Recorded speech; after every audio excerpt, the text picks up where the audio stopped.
I needed because I felt I was crap, and I was crap. I mean, my acting was really bad. It had radically deteriorated, and and I'd lost my passion. I lost my belief in self. I also lost the belief in possibilities. I mean, I basically lost the ability to dream.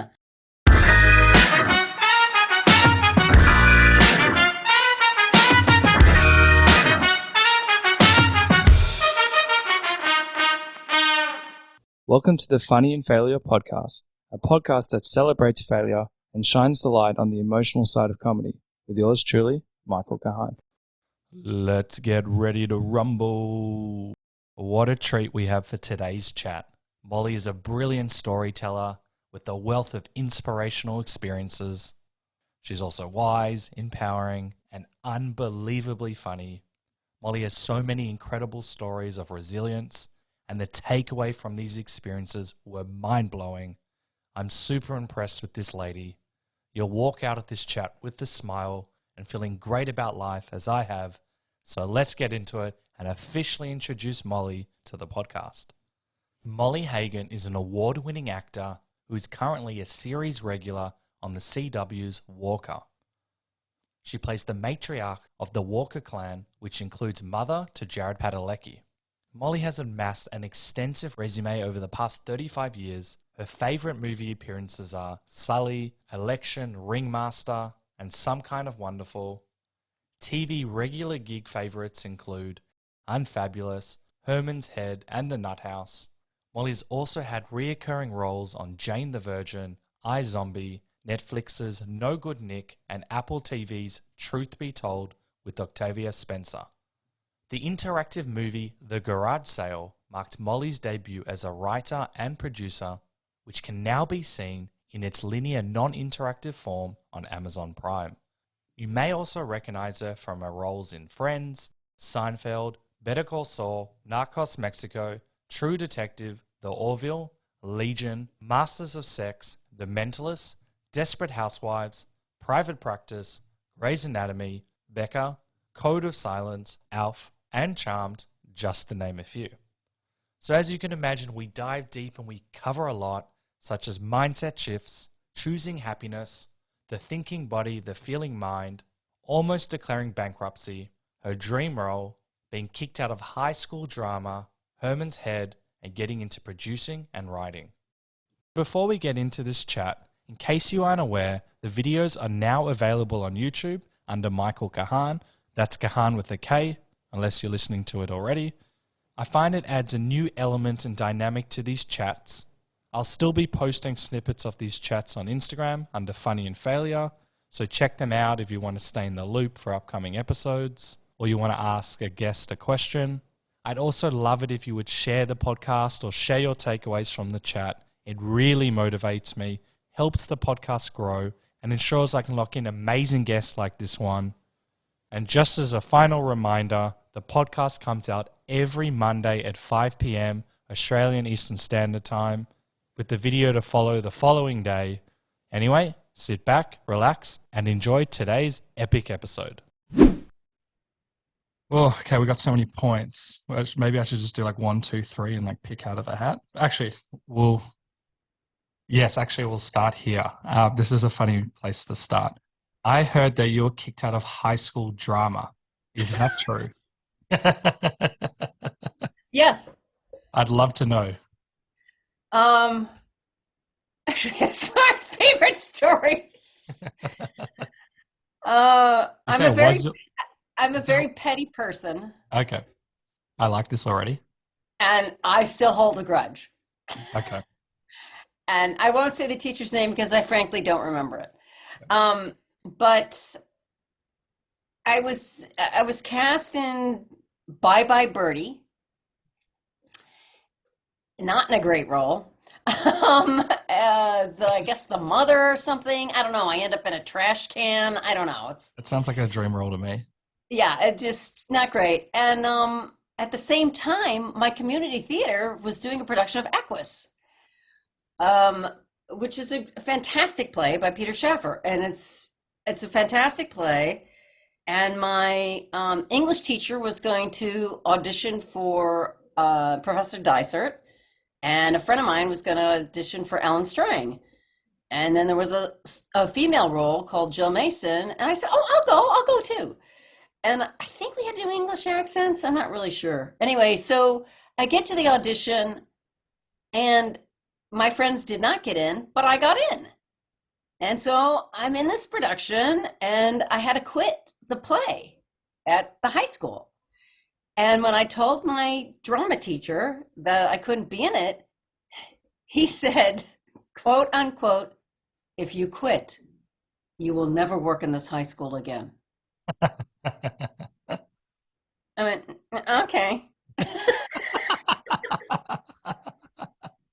Oh, I'm glad that you're still laughing about it so many years later. I just think it's hilarious. Did you ever work at the high school drama arena ever again? No. So he blacklisted you? Well, I mean, I don't know if I ever auditioned again, so I mean, there's that. I mean, so I don't know if technically I was kicked out, but I mean, he made it clear that there was no point of me auditioning ever again. So I'm wondering, because I believe you still had the acting aspirations then. Would that have not hurt you or made you, what were you thinking at the time if you couldn't do acting, or were you not worried and you knew that you'd be able to do it later on? Well, I think I was a junior or senior, and I realized that, you know, it's like I had a long time ahead of me that I think I was going to be okay. I think it was getting in the play at the community theater that made me realize, okay, this is really what I want to do. Oh, Before that, I was like, my mom didn't want me to act. She really wanted me to be like a lawyer, and I was like, okay, I'll be a lawyer. I can't imagine being a lawyer. And that's when I really went, okay, you know what? This is what I really want to do. And so I applied to only 2 universities. Luckily, one accepted me, and I knew I was going to study theater at university. so this is a very common experience. I used to be an accountant. My parents wanted me to do accounting. They're very supportive. But most people on this podcast, it's always doctor, accounting, lawyer, all of that stuff. And their parents have been like, "You sure you still want to do this?" Even when they've had huge amount of success. Was that a challenge for you, or did you just kind of go in when you got accepted into theater and knew this was right for you? This is another thing that I think is really funny. Well, first of all, my father was an illustrator Oh, and also a portrait artist. I see. So, but I think secretly he wanted to be an actor. So he was thrilled. Nice. My mom, having been the wife of an artist, was like, "Oh," she was not as thrilled. And she had gone to Northwestern in the graduate program to study children's creative dramatics, but her best friend was in class with like Charlton Heston and Cloris Leachman and all these other people. And my mom, when I said, "Mom, I want to be an actor," she goes, "Oh, Molly, actors are so dull." And I just was like, "What? Are you kidding me?" Now, subsequently, I agree with her, but that took 40 years for me to find that out. But That's yeah, so she was like, "Oh God." Well, I can understand, because in that world, like being a lawyer, it's a stable job. I think you're one of 7 siblings.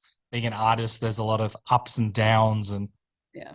was there a moment, if you remember, when she accepted that you were an actor and that you were going to be fine?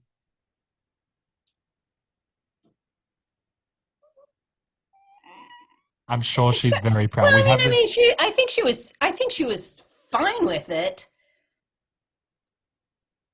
But I don't know. I mean, I'm the type of actor, I'm a working actor, so I've had a tremendous amount of ups and downs. I'm not a star or, Agree to so, disagree. but because of my father, I knew how, and his career, I knew how to prepare for it. I mean, I was made to be an actor. Oh, that's so exciting. So, because as you know better than anyone, the life of an actor, you can be doing really well one year, Yeah. You can have major roles and then you hear nothing for a year or two, or the rejection is brutal. You might get a yes and it turns into a no. So you already knew all of that, which I call rubbish, well before, and you could just handle it. It's been easy for you. I'd love to know.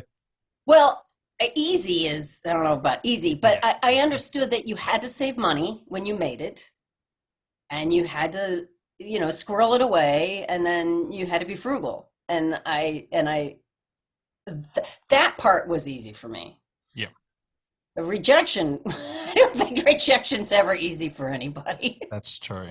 But I'm sure you've been able to cope with it a lot better because, you've been in the industry, you've got one of the most ridiculous amounts of credits in a positive way. You've been doing this for so long. A very, very small percent of people in the entire world have been able to do it as long as you. But you're still hearing no more than yes. And that can hurt us. Everyone's human. It's natural.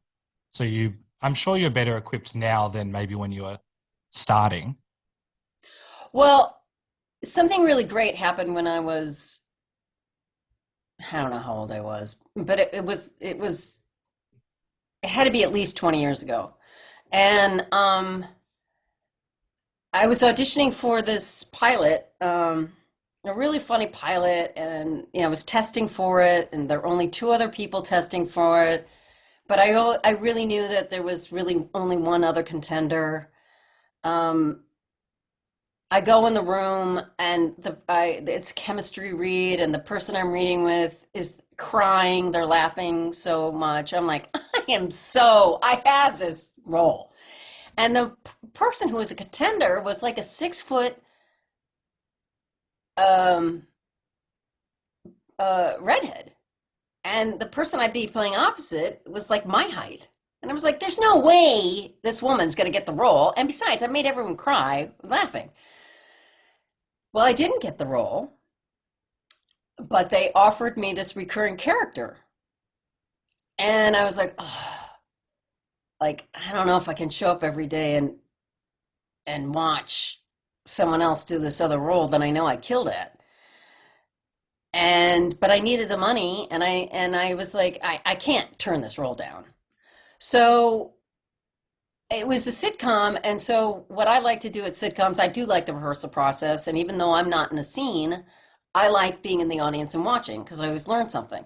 Oh, nice. And so the first scene was up. I'm not in the first scene, and they're calling the actors down, and I'm like, this is when I would normally go down and watch. I'm either going to be a part of this team or I'm not. I'm either going to stay in my dressing room and be bitter and horrible, or I'm going to go and watch. So I go into the audience and I watch, and I start watching them, and I went, oh, she fits. First of all, she was really funny, but she fit, even though she was 6 foot, whatever, she fit the family, and I didn't.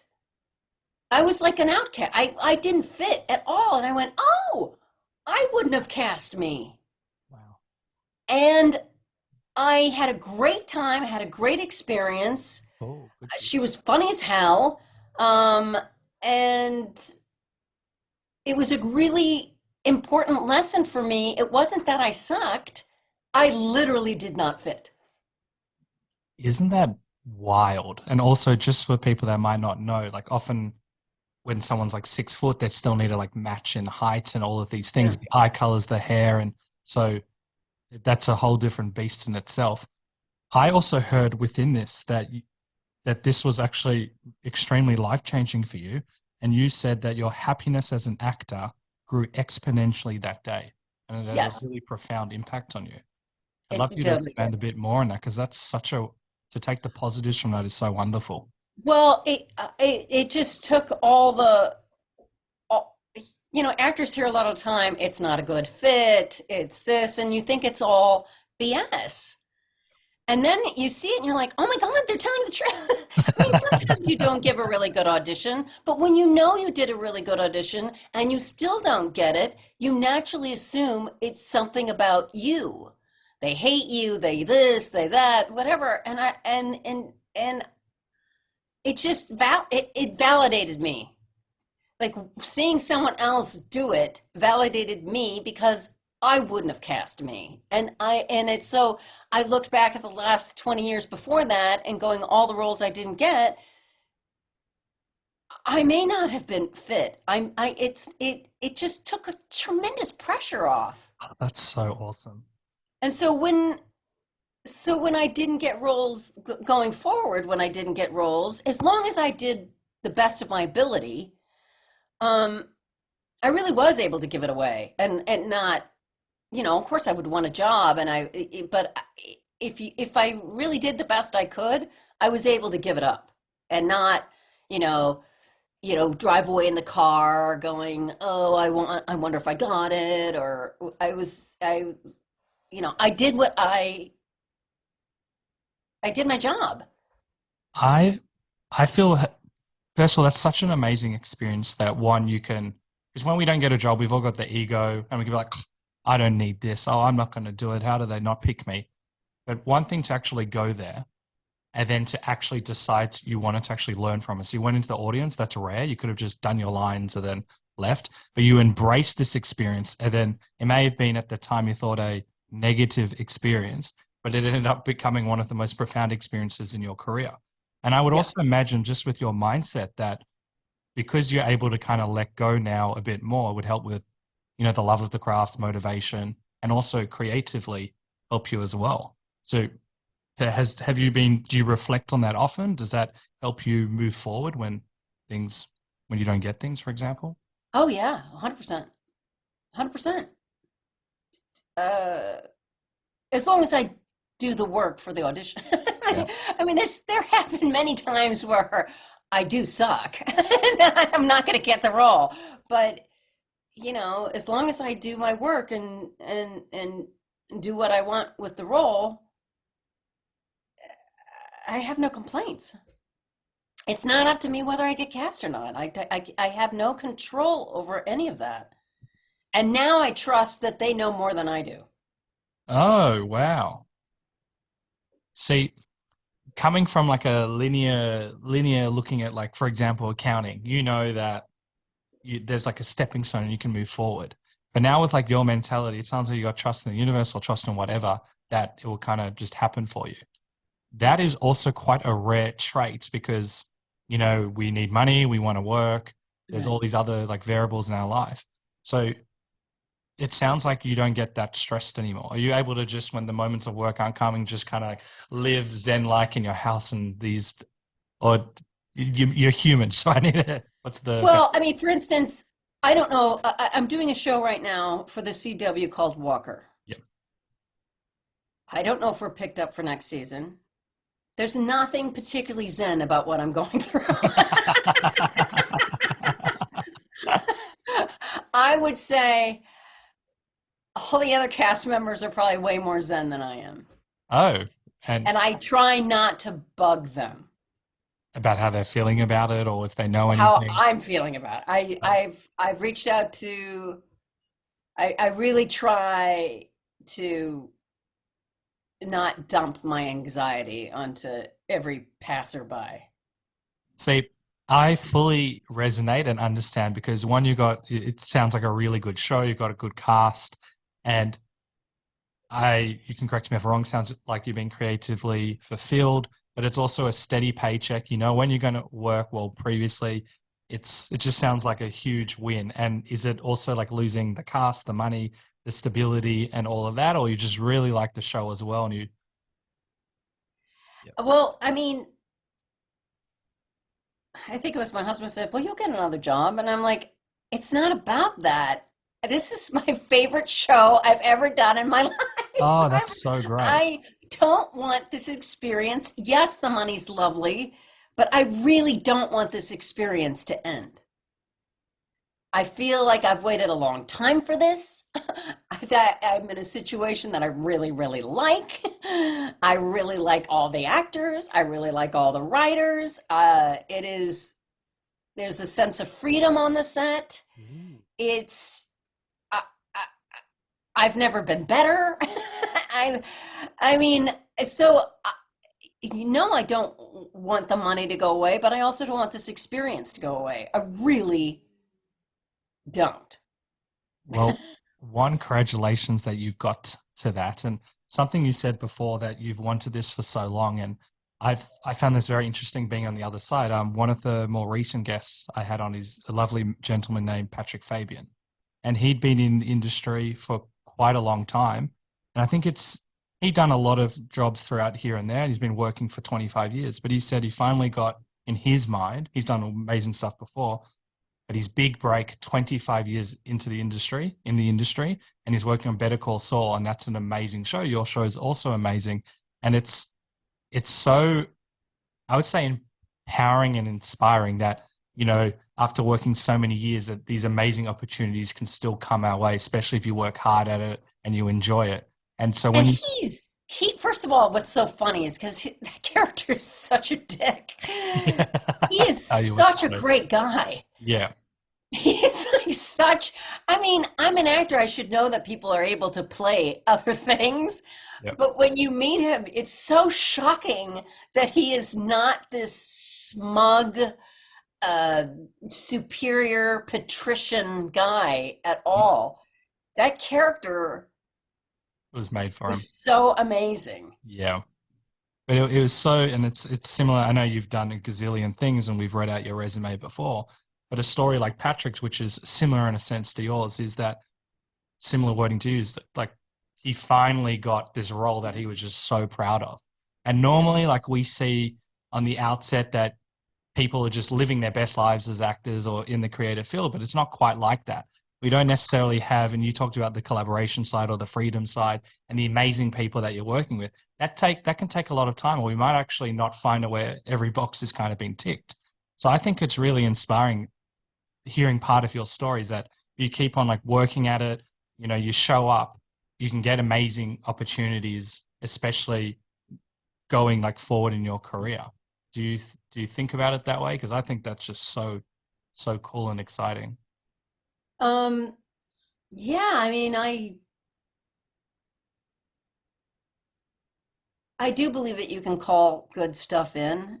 And when people say, well, imagine your dream job. And I was like, I don't, because you don't know what's written and so I was like, okay, I can't imagine the role or whatever, but I can imagine the circumstances. And so I imagined all the circumstances that I wanted. I wanted actors that I really liked. I wanted to be able to play on the set.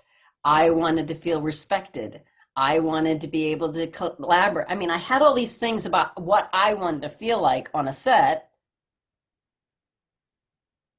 And I really did. I really honed like all the shit I wanted in that way. And then about 2 years later or whatever, it happened. Wow. Do you have like a process? Is this like manifesting, or you did like pros and cons of what you want? I wrote down, God, people are going to think this is nuts. I don't No, care. we've heard it all. I wrote down the stuff I could control, and I wrote down what was up to the universe. Yep. Go on. I love this. You're speaking to the right person. Okay. So for me, it was that what I could control was like, I was in acting class. I still am in acting class. I was prepared for, all the stuff that I could control, and then, and all the stuff I wanted, and then all the stuff that the universe would have to control, which was giving me that opportunity that had all these things I wanted. That's so awesome. I would also imagine, I'd love to hear your take on this, because naturally, not everything that you've done you might not enjoy, or there might have been dicks or whatever. There's so many different things outside of your control. But please correct me if I'm wrong. I would imagine through having a lot of these experiences, and I've got a few that we can maybe discuss in a bit, but you'd learn from what you like and what you don't like. And because you've been doing this for so long, you'd be a lot clearer. You have a lot more clarity what you actually fulfills you and what doesn't. So that way you're able to hone in on what you actually want or what you can control. Yeah. Yes. And also, I don't know when this happened, but I had an epiphany that my experience on a set had to do not with other people, but me. Oh, It's like if I had a shitty experience on set, it's up to me. I'm the person who creates my own experience. So after I sort of had that epiphany, I never had a bad experience again. I mean, there was one experience that was terrible, but I just couldn't get over it. I just couldn't. It was just bad. It was just really bad, and there was nothing I could do to get over it because everyone was having a bad experience, and it was just a horrible experience. Um, but aside from that, I've I feel like I've never been around dicks ever again. I feel like I've Oh, never been. I mean, it's like I've really enjoyed my jobs. well, it goes back to what you said before, is you can only control what you can control. So as Right. you're basically saying that what if you're not feeling good about it, it's kind of reflection on yourself. So it sounds like someone's done a lot of work on themselves. What have we done to master it? Because that's a very profound statement, is to kind of how I interpret it is that everything's kind of a mirror. And that can be very confronting in a sense as well.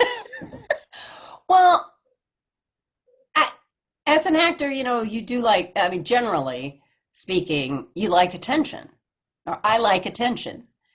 And as a guest star or someone just coming onto a set for a day or a day and a half or 2 days, 3 days, or maybe a week, um, I felt like people should be paying more attention. I don't know what it was that I thought should happen.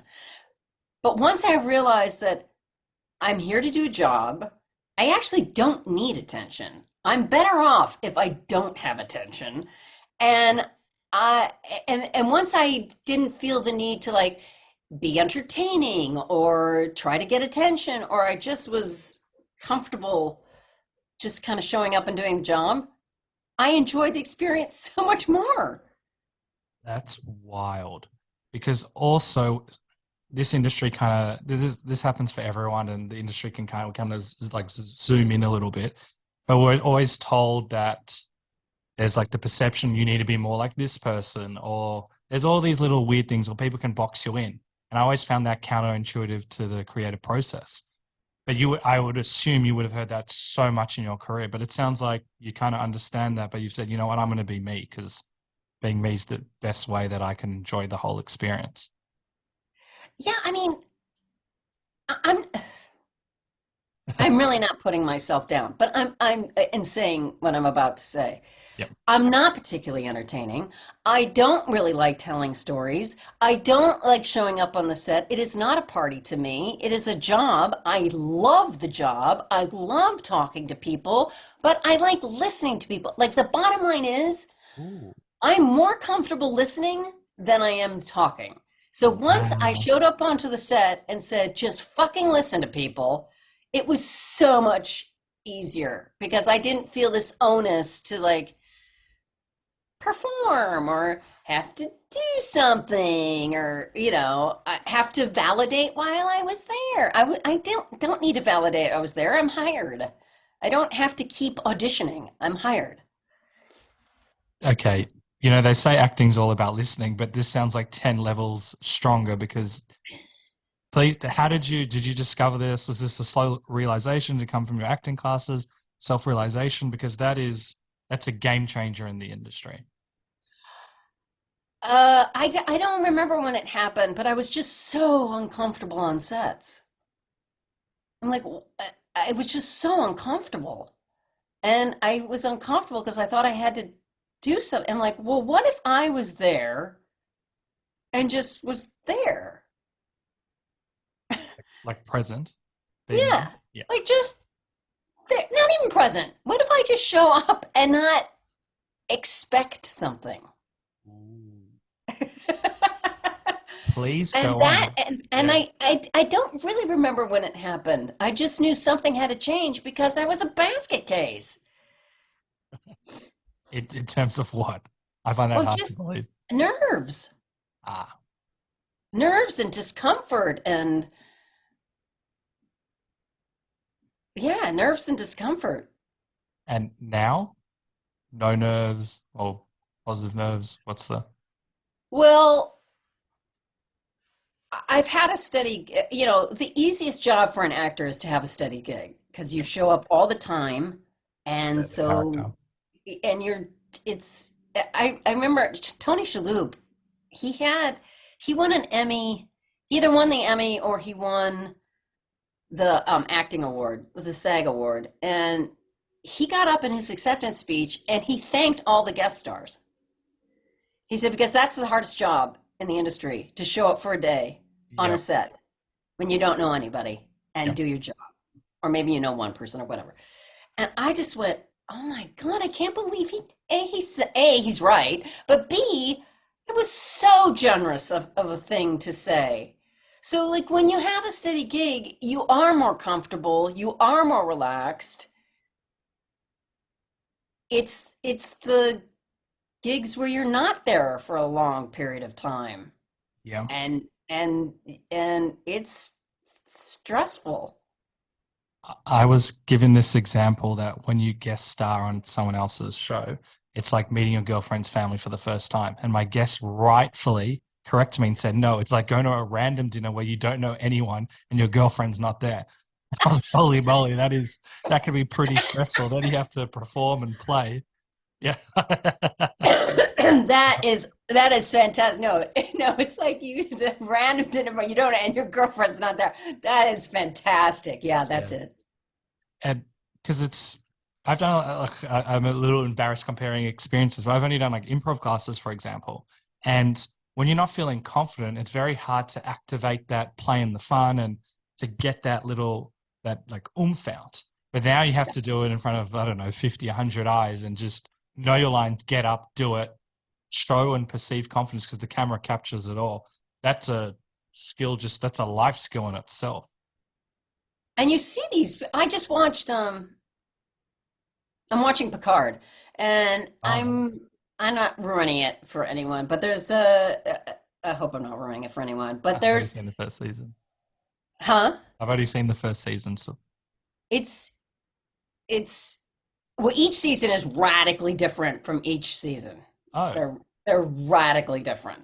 cool. Whole new storylines, and this third season, I think this is the last, maybe might be the last. Anyway, there's a Ferengi in it. There's a character who plays a Ferengi, and I was like, oh, I know that character actor, and I looked him up, and I did recognize his face, and this guy's in one episode, and he just knocks it out of the park. He's so fucking good. He just like, and I just like, how does he just like is so good. He shows up for one scene. It's one scene. Yeah, wild. And just like boom, out of the park. And yeah, and I'm constantly amazed at people who can do that. I mean, it's extraordinary. Well, you've done that quite a lot in your career as well. Yeah, yeah. Your I don't know. He was. It was. I don't know. Actors can be really amazing. They really can be. Does that inspire you, seeing a performance like that when Yes, you're absolutely. Oh, so what does it do?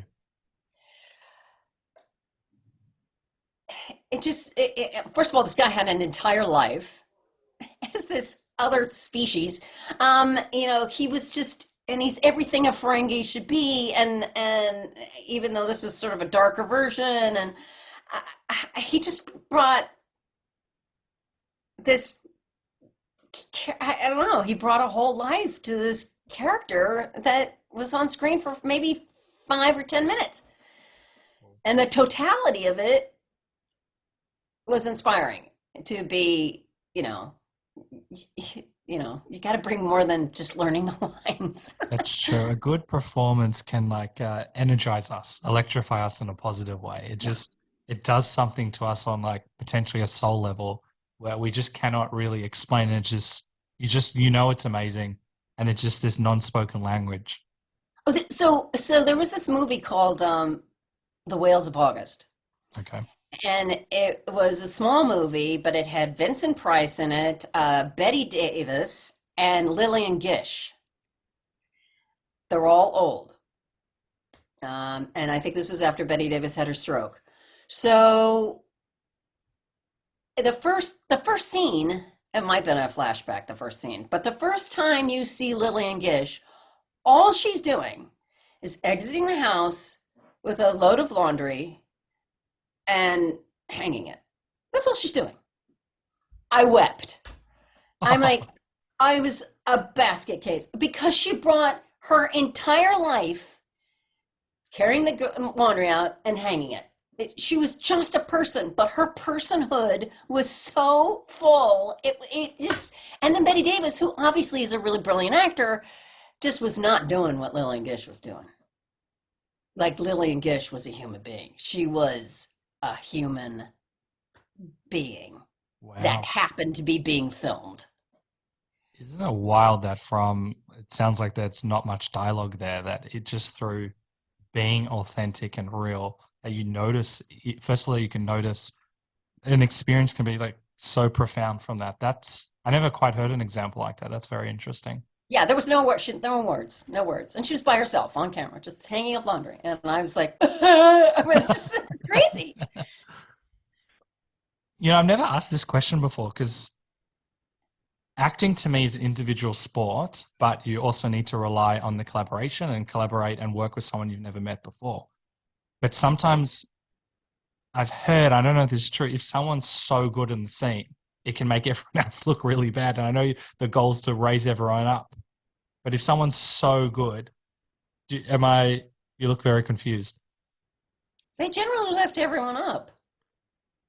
That's true. But has there ever been like a situation, actually, I'll backtrack, when you're working with someone and you're not getting anything and you feel like your performance isn't able to shine because perhaps the people in your environment, you can't control that, aren't working with you in the way that you perhaps want or need?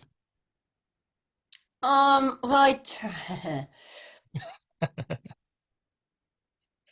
the idea is you have to play with what is in front of you. And so if they're giving you quote unquote nothing, you have to fold that in as the character. It's like, this guy's he's not even giving me the fucking time of day. I mean, you fold it into the story. You have to fold it into the story because it's going to be there anyway. Yep. My frustration is going to be there anyway. So I better make it part of the fucking story. Oh, that's a great way of, because we heard a few examples over the years on the podcast where starting out, we want things to go a certain way as an actor, and people perhaps aren't giving us great responses, or directors aren't really either paying attention, or they're not getting it in our perceived way. But you've got a really nice way of looking at it in that you just honor that what's coming on and you use it to inform your decision. Also very interesting. Did you always have that? You really don't have a choice. Yeah. I mean, you really don't. I mean, I could pretend, but then all of a sudden you're seeing me pretend. Mm. I mean, you're gonna see the reality of the situation regardless. So you better fucking embrace it. That's very profound as well. And something, I'm jumping the gun a little bit. We were talking about, being in the industry for so long, and I heard about this experience, which is, I'm so interested to hear about it. God. I think there was a small, you're confused. I think there was a period, and I'd love to know how or why this came about, where I think you took a break from the industry and you studied something called the thinking body, the feeling mind. Yeah. I'd love to know where you were at and what was going on before you, and why you decided to study this technique. I was studying it while I was still acting. Okay. And then I don't know why I thought I could teach it, but I thought, maybe I want to teach. I mean, I've been studying for so long, and she's still my teacher. But I thought, I think I want to teach this. And I started to reach an age where I thought I would no longer work as an actor. And now I'm 61 years old. That I was thinking this at my tail end of the 40s makes me laugh. But so I was like, I'm not getting jobs anymore.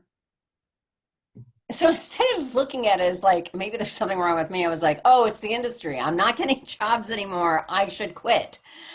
And so I opened up a studio. Ooh. I kept turning down auditions because I had to get the studio to be successful. I hadn't been in acting class in a very long time because I got really burnt out and the last one I had been in. And uh, I almost went bankrupt from the studio. I was not, I was a good teacher, but the way I set it up was to fail. Oh, how so? Well, for instance, I've now opened it up. I borrowed money from a friend. I've opened this studio up. And someone said, "Oh, yeah." So I'm like week number two. And they're like, "Yeah, so what's your business plan?" And I went, Just blank. like, "What's a business plan?" I was like, I literally didn't know what they were talking. And I That's, went, that's not good. That's not good that I don't know what that means. uh, And then, and the studio was small, and I wanted it to be small because I didn't want too many students because I wanted to give individual attention. Well, I was just, anyway. I'm so glad that you can laugh at this. And then my agents dropped me. This is the lowest point in my career. My agents dropped me. And they called me on the phone. They were very nice. And I said, "I completely understand. Thank you very much." I got off the phone. I fell to my knees. I went, something's going to change. I immediately enrolled in my friend's acting class. Luckily, I had a manager at the time, still my same manager, Kurt Patino, and he. Oh, I love Kurt. He's been on the podcast. Okay. Oh, yeah, that's right. And he found an agent for me, and Mike Eisenstadt, who I'm still with, and I went, "That's it. I'm closing the studio." And I had a very dear friend who said, "Well, what do you really want to do?" And she goes, "Well, because I was like, okay, I'll close the studio, but I'll try to find some sort of studio space that I can rent that's not as expensive, that I can still take classes." And I'm at lunch with my friend, and she's helping me all. And she finally said, "What do you really want to do?" I said, "Never fucking teach again." She goes, "Well, I think that's your answer." Uh, And I went, "Oh, yeah." I mean, it's just like boom. And so it took me a long time to close the studio because I had to because in my wisdom, I signed a 5-year lease oh, wow. as opposed to a 3-year lease, which the guy told me. My landlord was like, "You sure you don't want a 3-year lease?" I'm like, "Nope, 5." So please take the 3. I want less money. So it took me a while. Eventually, I think it took a year. I don't know. I was just paying rent for a studio that didn't exist until we finally got someone to take over the space. Did that reinstall or reinstate, if that's the right way of saying it, the love of acting? It made me not doubt ever again that this is what I should be doing. Oh, wow. Even when Because you I think, literally tried something else and radically failed. interesting. But was it a failure? Because it taught you so much in such a small amount of, obviously extremely stressful. Um, no, I'm really grateful for the experience, but it was a failure. But I got what I wanted out of it, and what I wanted out of it was surety, and now that's what I got. An expensive lesson, but one that stays with us for the rest of our lives. Right. And then with this technique, I don't know too much about it. I've got a rough idea. Were you practicing this before, or how did you kind of find it, and what is it? I found it. Her name's Linda Lack, and I started studying with her, I think 1987. I had a shoulder girdle injury. I had a torn labrum, and I wasn't going to get it fixed because, and I'm glad I didn't get it fixed at the time because they totally would open up your shoulder. Your range of motion would have been really, I mean, there's a huge scar. So I didn't do that. Yeah. So I lived with this shoulder injury that my arm would pop out of socket, I don't know, 3 or 4 times a year. And so my body was kind of shutting down. I was only like 27 years old, but I was kind of shutting down and I was scared and someone recommended this movement therapist for me. And she re-educated my body to she re-educated me to embrace what I could do, be careful of what may be problematic, and to embrace the totality of me. And so it's like movement therapy. There's yogic type of movement in it, but it's really movement and it's very circular. I don't know. And I still do it. I mean, I study with her 3 times a week. Oh, nice. Yeah. So something you said before, like early on in your career when you went to actually watch when people were performing in this, in with the audience. So it sounds like you're a very keen learner. Because often when we've been doing something for such a long time, whether it's acting or this technique, you go, oh, I've got it. But it sounds like there's no end point for you. Well, I thought there was going to be an end point. She's going to fix me up, da da da. I thought a couple months, and then I never left. But I did think there was going to be an end point. But then it was just so interesting. I'm talking about not necessarily in terms of seeing her, in terms of learning from this technique or like advancing your skills, whether it's like professionally or personally. It sounds like you've always got this keen attitude to learn, and it's not like you've arrived, for example. Yeah, I think that's death. Oh, I think arriving's death.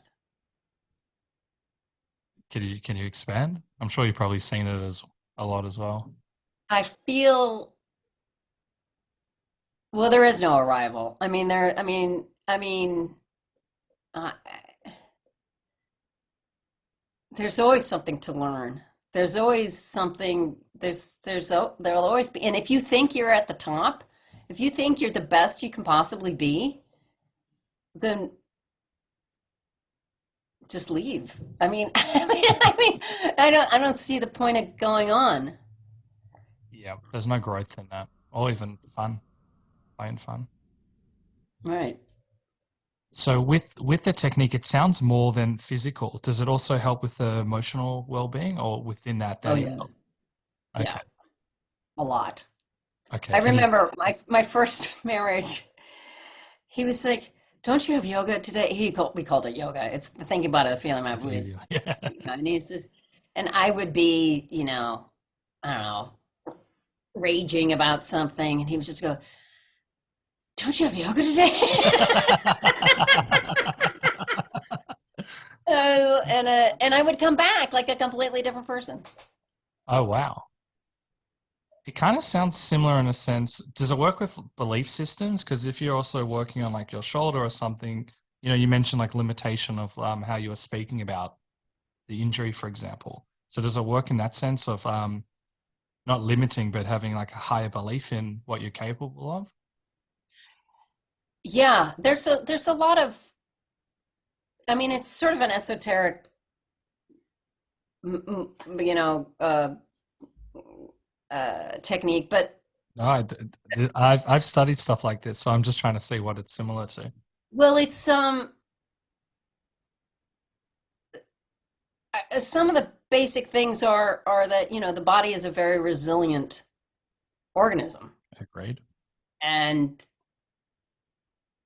if you allow the body to speak to you as opposed to imposing your will on it, it might give you a lot more than you thought. Yes, I love this. The body has its own language, and we kind of need to Yes. get it out of our own way to hear it because it's a lot smarter than what we perceive. Yes. And so, studying it 3 days a week, which I think is amazing. Are you constantly like just wowing at what you're learning? Because I've studied. I don't know if it's similar to what you've done. I did it for a few years, and every time, even though I knew it works, but to see like like the profound effects it has, every time I was like, why doesn't everyone know this? Why, like, this is just the best thing ever, and it allows you to see the world in a completely different lens, and it helps with everything. Yeah. I would that has been my experience with this. Ooh. And also, if I don't do it, so like in the beginning of COVID, I'm lucky that she embraced Zoom Ah, yeah. because it was all in person. And then COVID happened and she had to pivot. And so she still has in-person classes, but now she has this huge online component. So then when I meet in Texas, I can still study with her. And my class, I'm in class with other people on Zoom. And it's but so there was about maybe 2 years I didn't do it because I'm also not self-motivated. Even though I taught this technique, I mean, I don't need someone to lead me through a routine. I know I can do it myself, but I need someone to lead me through a routine because I'm not self-motivated. Yep. And so I really didn't do it for 2 years. And it took, I think, a solid year before I was back.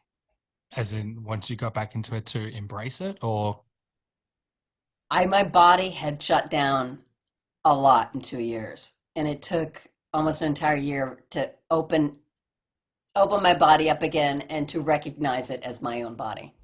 oh, Like, oh, interesting. this is the body I'm used to living in. Yeah, so there's also a lot of stress and stuff going on in that time as well. But I Yes. understand to feel more you in a sense as well, and to it's like yeah. I last thing on that, I had a quote that how it changed your mindset and outlook on life, and your quote is, "I'm no longer focusing on the impossibility of it, but the possibilities."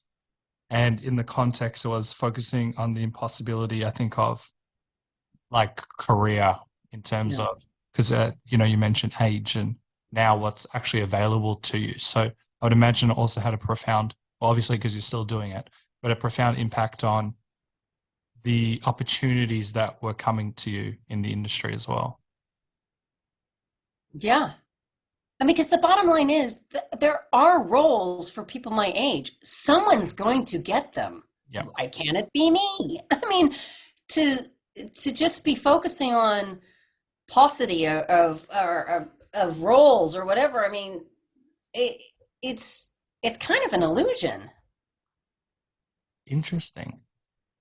Because we do hear that and I completely understand, and we've had a lot of ladies talk about it in particular on this podcast, that once a lot of roles are written for, let's just say like 30-year-olds, for example, but then they go, well, just in that example, they need parents. Or first of all, I've seen a lot more roles where people are a lot older. So I would just imagine, because you said that you were potentially going to leave the industry, and it opened your mind to see that there's actually a lot more than what you thought. So when you gave up the business and stuff, did you, because you got your agent again, did you get back into it like with this new found energy or this new outlook or this new, you went through a lot. I'm saying a lot of words, but you went through a lot, and now have you gone back in with your batteries charged? Like, let's see what's out there. Well, being in the acting class is what did it. I mean, I couldn't have had my batteries recharged with nothing True. because I needed help. I needed because I felt I was crap and I was crap. I mean, my acting was really bad. It had radically deteriorated, and and I'd lost my passion. I lost my belief in self. I also lost the belief in possibilities. I mean, I basically lost the ability to dream. And the acting class, his name's Stuart Rogers, and he's a pal of mine. But he sits down with any potential student, and I started to talk to him, and I said, "This is what's going on. This is my problem." Da, da, da. He goes, "I think I can help you with that, and I think I can.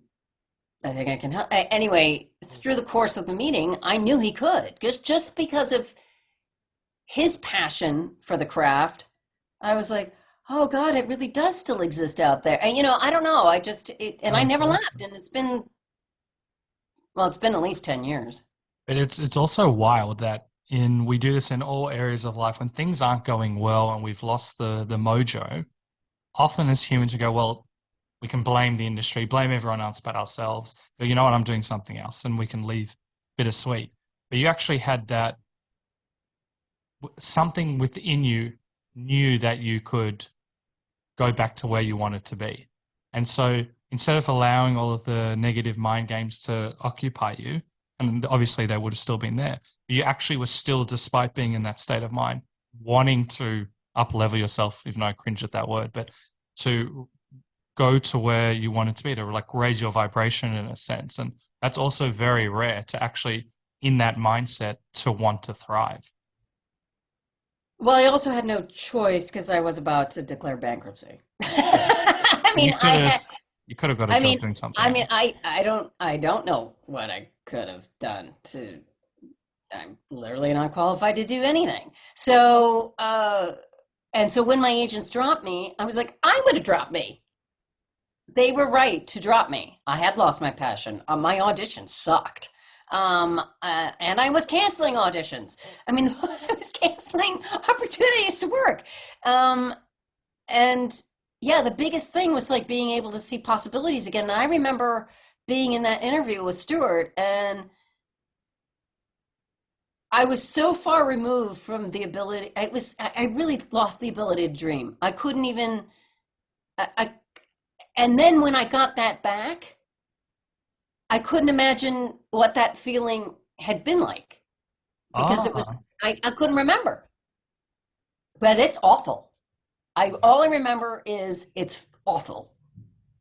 but it's wild to hear from a outside perspective that despite going through what you went through, that it overall, obviously very painful, bankruptcy, that you now have this new appreciation for yourself, not only the craft, but for yourself. And, you can go through bankruptcy 10 times and not learn that. And you took advantage of a pretty challenging situation and wanting to feel better from it. So I think that's very cool, very rare. We don't often do that in society.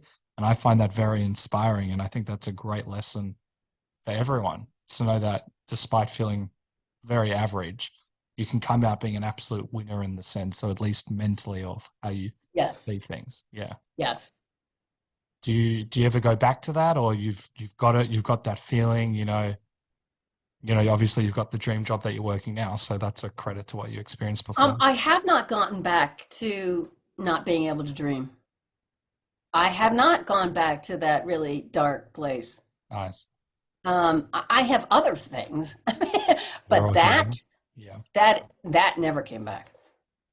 That's And I really hope it doesn't, because it's awful. I don't think it will. You got your dream job, regardless of what happens. You manifested it. You put in a serious amount of work. You've learned a lot about yourself, and you got there, and you deserve it as well. So I don't think there's going back. You've learned. Thank you. Also, on this topic, I saw in the emails that you said that there'd also been some other stories that you potentially had, or a lot of experiences. Is there any that spring to mind, or have we covered some of them? Well, I think this is funny, but I realize that it may not translate. Do you know who Richard Crenna is or No. was? He was a fantastic character actor, and he could do light comedy, but he could play a heavy. He might be most famous for a generation for the Rambo movies. He was like the Oh, captain, of whatever, the Rambo movies, or in charge of Rambo. But a really top-notch, well-known at that time character actor. And and there were a lot of famous people in this made-for-TV movie. There was James Earl Jones. There was just a ton of people. Rosalind Chow, who's do you know Roz? the name If you springs. saw her, you'd know her. Yeah. Um, and a bunch of other people that I'm just going up on right now. So we're in Thailand making this movie about the last flight out of Saigon after the Vietnam War. America's Yeah. Nice. America leaving. Yep. And it's the last Pan Am flight out of Saigon. And poor Richard Crenna has this gigantic speech, this really long speech on the gateway. Now the gateways, or whatever whatever it's called, they're steps. There wasn't like a gate like we know it now. There was like it was a big plane, and there's steps that go down to the tarmac. So he's giving this big speech at the top of the stairs right outside of the plane, and I'm in the background, but I'm really not paying attention. And they do it again, and I realize, oh shit, I'm not doing the same thing. I'm like, I wasn't paying attention. I wasn't doing the same thing. And I went up to the director. I'm like, and they finally got it. Richard was happy, where everyone's happy. And I went, Larry, and he's like, what? And I'm like, I wasn't, I didn't, my action wasn't the same in the background. So I don't know if and so, I mean, this is like a 2-page monologue that Richard Crenna Yeah, has. that's crazy. And so Larry's like, well, he smokes cigars and he's like, Molly wasn't doing what she was supposed to do in the background. We got to do it again. And Richard Crenna's face is just like, he's like, what? He's like, we got to do it again. He's like, this is a 2-page monologue. I'm not doing it again. And he goes, well, Molly didn't do that. And he goes, she's like this small in the back. She's not even going to be in focus. What does it matter? And I'm like, yes. What does it matter? It doesn't matter to me. I just didn't want to screw up the movie. I mean, yes, absolutely. I am teeny tiny in the back. I mean, who cares? Anyway, he had to do it again. And we're all staying in the same hotel. And we all like go to breakfast together and everything, and then the next morning there's Richard and his wife, and I'm going to get my breakfast. He's like, hi. I was like, oh, Mr. Crenna. I don't know. It just was like, it's just, what an idiot. I should have been paying attention. That was what I should have been doing, and did the same thing. Or if I'm not going to be paying attention, don't tell the director. Because I wouldn't have noticed. That's great. It's nice that he went up to you the next day. Well, I think eventually he laughed about it, but he sure didn't laugh the first 2 days. Oh, I'm sure. Well, you got some learnings of it. Did you ever get to see the screen if it was an actual big deal? Yeah, I think pretty much Richard was right, and we should not have shot it again. See, it wasn't a big deal. Oh, Yeah. that's so great. Actually, was there anything else on your list, or that was the big? Oh, God, did I have something? No. Oh, I do have a quote. I Yeah. have a quote. I got to work with Henry Winkler a long time ago. After he did the Fonz, he went into producing, Okay. and he produced this pilot that I did, and we were telling stories or whatever. And he said, "Well, if you've never been fired, that means you're not working enough."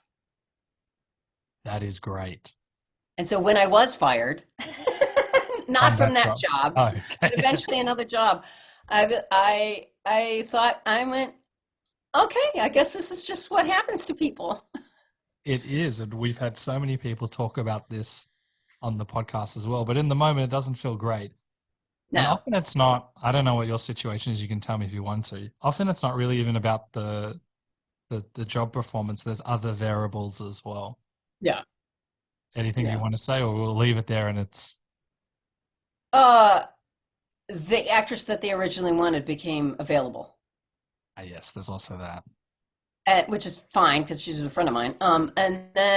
And the other time that I was almost fired, but I was not, was a show I did called Herman's Head, and I I knew I was almost fired, and showing up to work, I sucked. I sucked. I went, I have now this in my head that I'm going to be fired every day. So I had to do something. So I went to Peter Chernan's office, who was the head of Fox at the time, and I bought a rose. And I don't know how I got an appointment. I would never do this now. I can't believe the balls I had. Uh, And I made an appointment, somehow got an appointment with him, and he says, "What can I do for you?" Whatever. And I handed him the rose, and I was just like shaking. And I went, "I just wanted to thank you for not axing me." But I had to see the man, look at the man. Now I've given him something. Now he really can't fire me ever again. I mean, I'm like, or if he does, he's going to feel really bad about it. Yeah. And then I was fine. What made it fine? The conversation or actually acknowledging I that? think seeing him, confronting him. Not, I didn't confront him, and thanking him. Thank you for not firing me. And I meant it, but I had to see him. I could not move forward. was it a real feeling that you were potentially going to get fired, or was this? Well, if I was sucking as badly as I was, which I was, yes, And then did your performance improve after that experience? 100%. Oh, nice. Was it just letting go of the nerves? It was seeing him. It was seeing the man who could have potentially fired me face to face. Because when you're in that state of stress of, am I Yeah. going to get fired? You can't perform to the best of your Yeah, before. abilities. And I was going to get fired. I mean, the breakdowns had gone out with my role. I What does mean, that we mean? did the pilot, and then a friend of mine like, "Do you know that?" She said, "What character do you play?" I said, "Angel," and she said, "Yeah, there's a breakdown with that character." I was like, "What?" And then I found out that like they were looking to replace me, and I freaked out. And luckily, David Landsberg, who was the executive producer, he he stuck his neck out, and I wasn't fired. But when we went to production, my performance suffered radically from that knowledge of having almost been fired. That I knew I had to speak to Peter Chernin. Well, good on you because this is a theme in your life of actually addressing it. You could have just been fired or stayed in that state, but you actually went up and beyond to do something about it. These are great learning experiences and lessons for everyone. So thank you for sharing that one. And last thing, actually, before we do a rapid fire segment, you mentioned the producer, and I know that you've also recently, I'm not sure how many years ago or if it's more recent, but I think you recently got into producing and writing with the Garage Sale. And that's a new venture for you as well. What made you want to get into that side of the industry? Well, I I wish I had more ideas. Evidently, I only had one idea. Friends of mine were doing garage sales all the time, and I like had this idea in my head for 10 years of doing this short film. Oh, no. But at the time, interactive entertainment was coming on board, and I was like, what if this was an interactive piece? What if you could control what story you followed? And then I sort of like I became really interested in it. And then my friend Josh Logan, who's a director, who because I knew I couldn't direct it because it was going to be too complicated. I got together with him, and he gave great writing notes. And so I would write stuff, and I would hand it to him. He'd give me notes. I'd take it back and forth, and I put the money up for it. So I was the producer. I just wanted to do this story, and I wanted to hire, well, I didn't hire because I didn't pay anyway, but I wanted to use all my friends from class, and I wrote Cool. with their voices in my head. So it was just a really fun experience, and I wish I might study writing at some point, but I it feel was like just really fun. I feel like you've studied writing for the last 35 plus years because you've seen more scripts than anyone. I do screenwriting, and I've done a little bit of writing course, but I feel like you've been doing it. You might not even need to study it. Not that I'm discouraging you, but you're a master in that regard. So is it something that you want to do more of? I think I need some classes. Okay. You have to I unlock really do. I yourself. mean, I have some ideas, but I need structure. I need I need.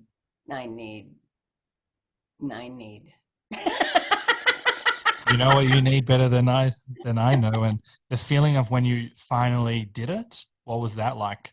Because it can be hard. Oh, no, you go on, you go on. Super fun. What was super fun was the collaboration. So even though the writing of it was super fun because I was really collaborating with Josh, and the making of it was really fun. What was not fun was afterwards having to edit. He edited it, but I had to break it up into these chunks for this particular um, uh, program in order to make it interactive. And that was just me all alone with footage all the time. And I was like, oh, I really like being with people. I really like collaborating. This, I want to blow my brains out. That's how I feel as well. And so the shooting was really fun and all that stuff was really fun, but the post. That's I feel the same way. But I'm glad that you did it because it could be a bit potentially nerve-wracking when you've been doing something for so long and then try this new thing. You could have, ran away from the fear if there was any fear, or was it just because you said that you'd been thinking about it for 10 years? What actually made you want to do it after those 10 years? I think I had some money. Oh, nice. So is that the only thing holding you back for?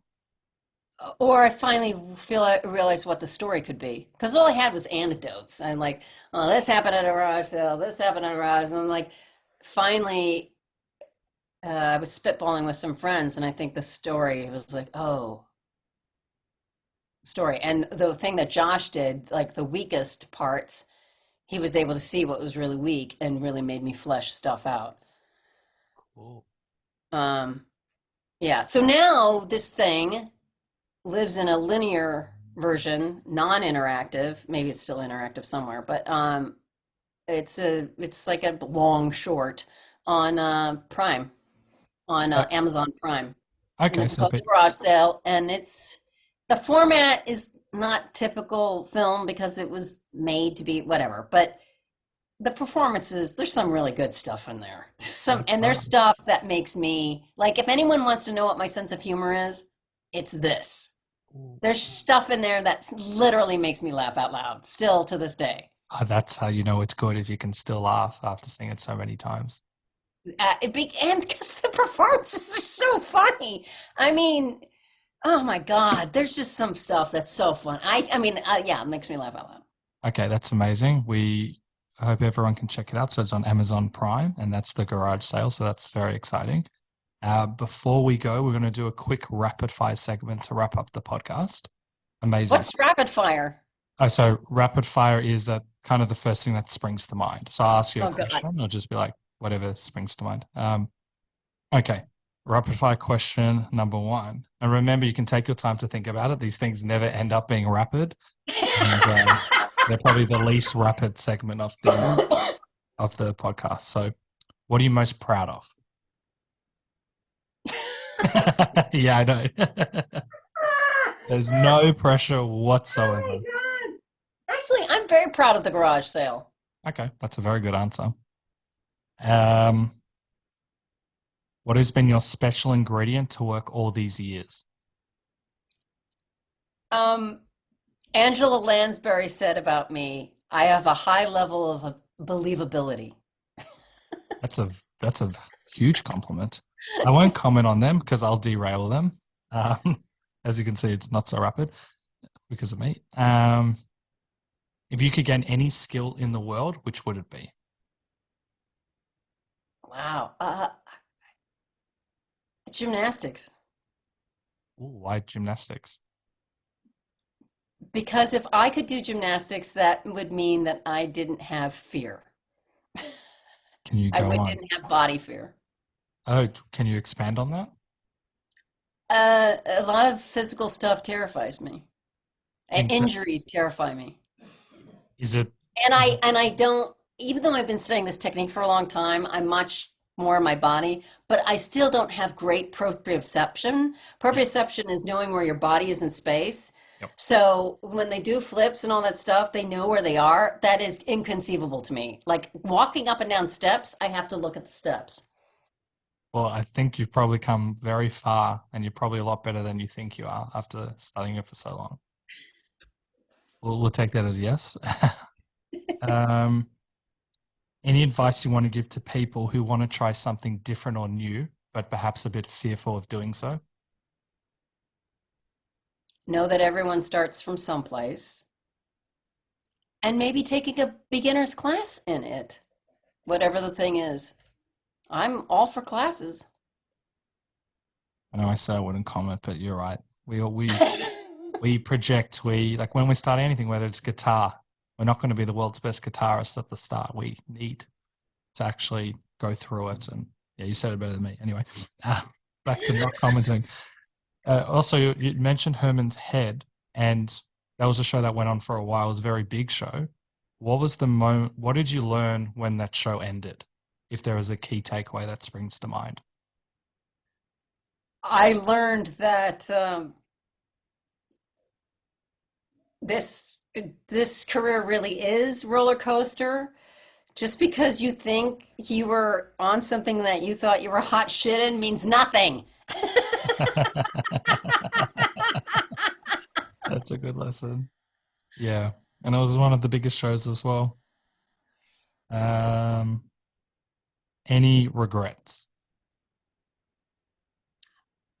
Actually, no, because I've been mean to people. I regret that.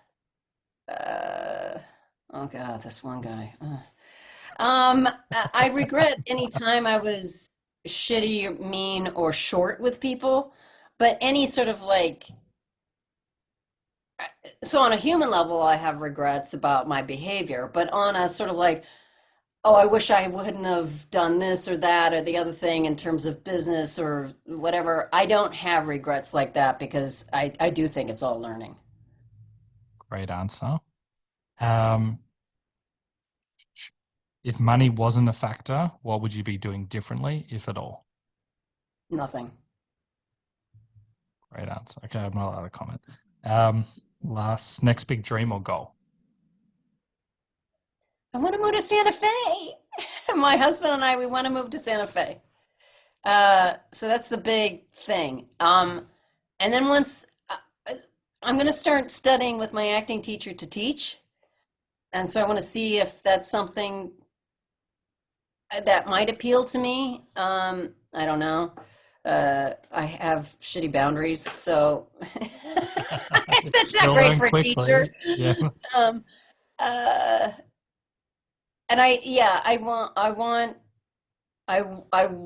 a little more space. I want to be closer to nature. Yeah, I think that's a good call. What keeps you motivated? The knowledge that there's always something more. Great answer. This is the last question before I ask how people can follow you and keep up to date with you. What is the one question I should have asked you?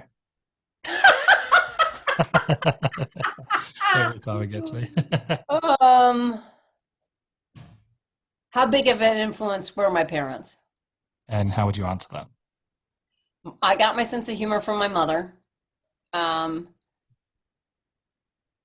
And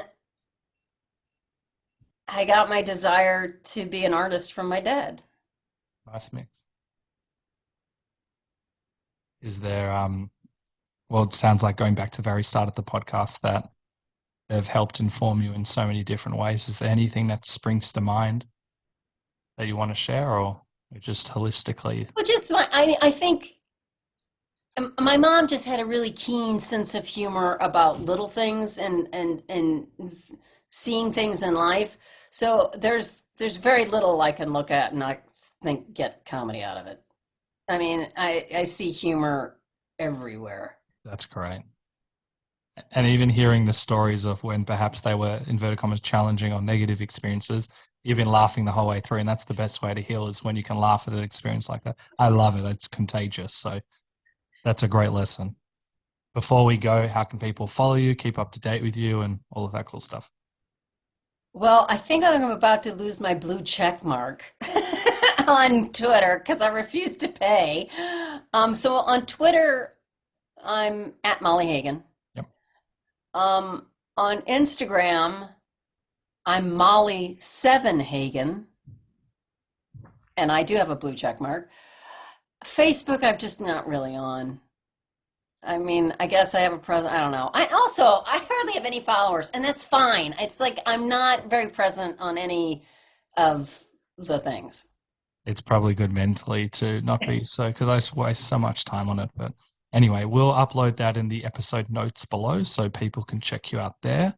Thank you so much. I love your wisdom, and blended with humor is the best way to learn and grow. And yeah, I think you're amazing. And yeah, thank you so much for chatting with me.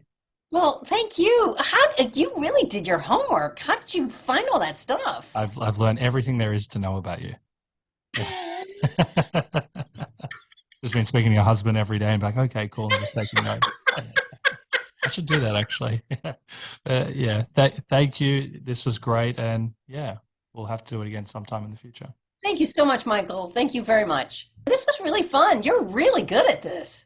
It is so inspiring when you hear a story of one triumphing out of a challenging situation. A turning point for Molly was when she realized her acting was sliding and her enthusiasm and love of the craft had taken a dip. She had also narrowly escaped facing bankruptcy. Instead of giving up and walking away, Molly decided to empower herself and make a change. She knew something wasn't quite right when she couldn't dream like she used to. She went back to the basics and enrolled back in an acting course which helped recharge her batteries and allowed her to hone in on her craft and rediscover her why. My takeaway is always go back to what you love, and hopefully this will put you in a place where you can love, dream, and create. So I'll leave you with this epic quote. So many of our dreams at first seem impossible, then seem improbable, and then when we summon the will, they soon seem inevitable. Christopher Reeve. Thank you for listening to the Funny and Failure podcast, exploring the deeper side of comedy.